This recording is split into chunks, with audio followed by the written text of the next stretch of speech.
Boy. Sorry, I don't really know where to begin with this one.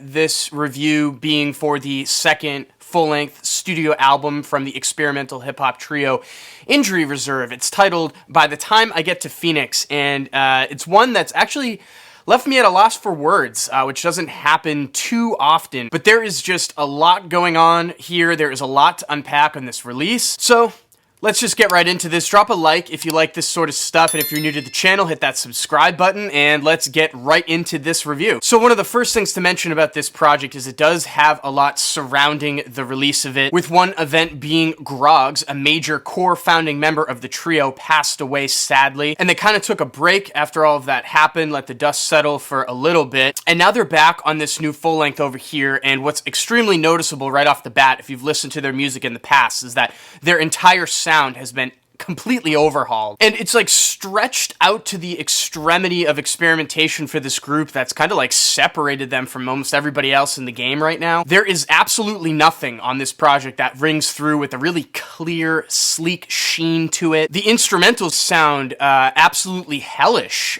insane even at times. Could you categorize this as a hip-hop album, maybe a noise album, maybe at times even like a sound collage project? I mean, I kind of think all of those fit, because listening to this thing is kind of like taking a look at the cover art. We have a really distorted, low-res image that you could still look at and make out as being like pretty discernible. So I mean, the atmosphere of this project is very jarring and disorienting at times, and a lot of those emotions that must have hit the core members of the group around Groggs' passing are really coming through the instrumentals, even though a majority of this project was almost fully conceived before he passed away, actually, and he shows up all over this thing. Now, there's also this sort of like important and like very immediate feeling that the atmosphere gives off from some of the tracks on here as well. And they've created something pretty special, in my opinion, one that, you don't see too often when an artist or a band just completely lets everything down and experiments and pushes themselves beyond where they've been before and succeed at it. One famous example of this is obviously Radiohead's transition from OK Computer to Kid A. Now, hold on, before you jump down my throat and say that I'm likening this project to that, saying it's as good or it sounds like it. No, I'm not saying that. I'm not saying this is as good as Kid A. I don't think this is going to appeal and connect or resonate with nearly as many fans as Kid A. I'm simply comparing the artistic progression that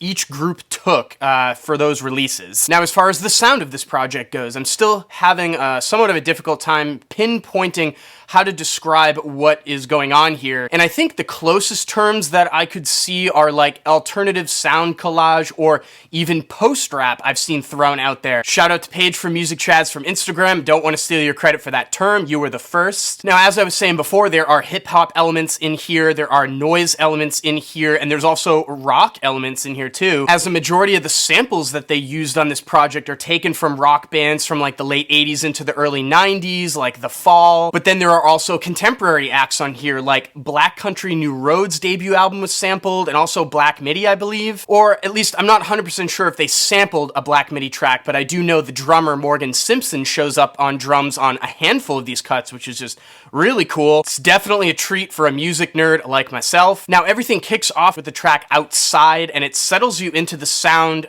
pretty perfectly. The intro of this cut sounds somewhat like a cheesy sci-fi flick with all those weird, goofy synthesizers, and we get a couple opening verses, and those sci-fi synths are just kind of like carrying this track, which, leads into an outro jam that is pretty decent, but it does last a little bit too long. I guess that would be like my only minor complaint with this project overall. But that transitions into the second cut, Superman That, which was a lead single and was extremely disorienting to consume as a single and still pretty disorienting right now on the project. It's got this very glitchy start-stop instrumental with some very soulful and passionate vocal performances as well. That really reminds me of like a Body Meat track, like in Fast Forward. I guess Body Meat could have been a source of inspiration for some of the more glitchy and soulful elements of this project, as Chris of Body Meat does show up on drums on this track, which is pretty cool. Then you have the cut SS San Francisco that features Z-loopers, and I mean, ooh boy, this one is just unbelievable. There's this really awesome, just like sinister bass line that opens up this track that wouldn't sound out of place on a Pixies record, actually. And also, even those like shouted vocals in the background that come in as well sound like Black Francis to me, but I just can't get enough of the atmosphere that this cut puts out. I mean,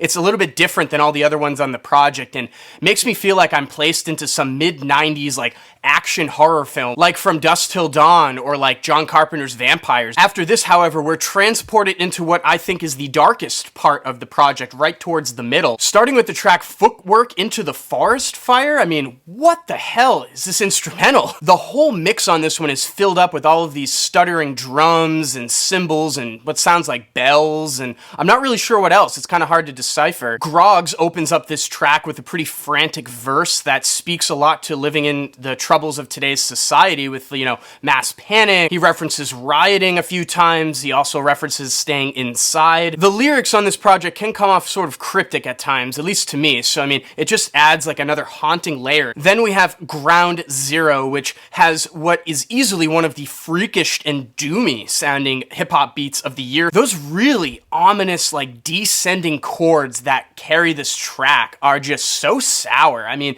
almost to the point where they make the track not enjoyable. Maybe this track sonically is supposed to represent what Bottom kind of felt like for the group. I'm not really quite sure, but there's also like a ton of football references going on here too that I can't really understand why. You then have the track Top Picks For You, which is another huge standout. I'm still kind of in awe of sorts of those really dissonant guitars that are playing in the background of this cut. And Richie's sung parts on this track, where there are few of, reminds me a little bit of Kanye. It is a very heavy track overall, though, with Richie's spoken word vocal passages on here talking about scrolling through social media, being reminded of, I believe, Groggs, and also that bleeding into their real life in their apartments. And he's referencing the algorithm a lot on this one, which technology is referenced a lot of times on this project here. Might be one of the bigger overall themes, and that carries on into the next track, Wild Wild West, which I believe is a comment on society's obsession with moving everything forward with technology. It's one of the more disorienting cuts on here. It's sort of cryptic overall with a lot of references to 5G, speed, and even a Cybertruck reference thrown in there as well. It is one of the more scant tracks on the project overall, but it does tie together those themes of technology pretty nicely, I think. Postpartum has a really insane instrumental on it and might be one of the more palatable tracks on the whole project. Still pretty disorienting though, with all of those drums and pianos that are like stumbling over themselves. I mean,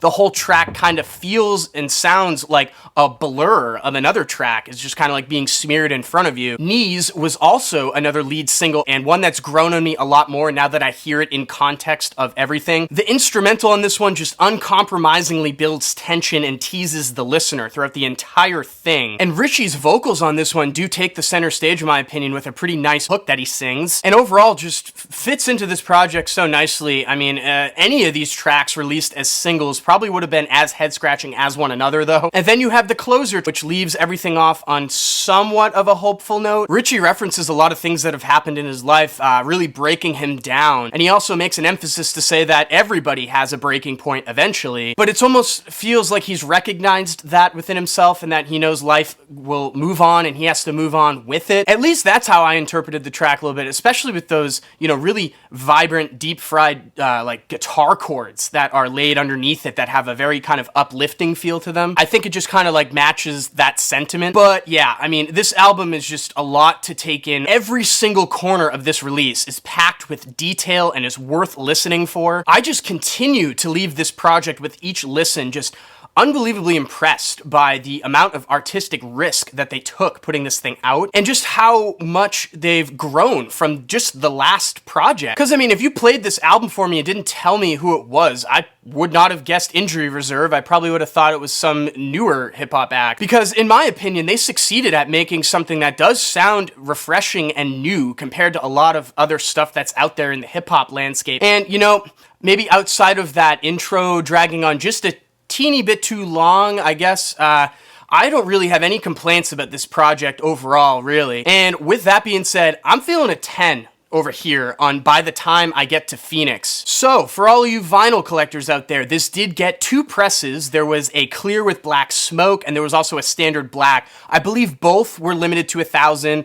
I missed both of them. I'm super bummed, so I'm hoping that there's another pressing that'll pop up. I'll leave links down below in the description to their website, so if one does come up, you can grab it. And if you have listened to this new Injury Reserve project already, let me know what you think about it in the comment section down below. And as always, thank you so much for watching. Make sure to like and share, and if you want more content from me, hit that subscribe button. Peace.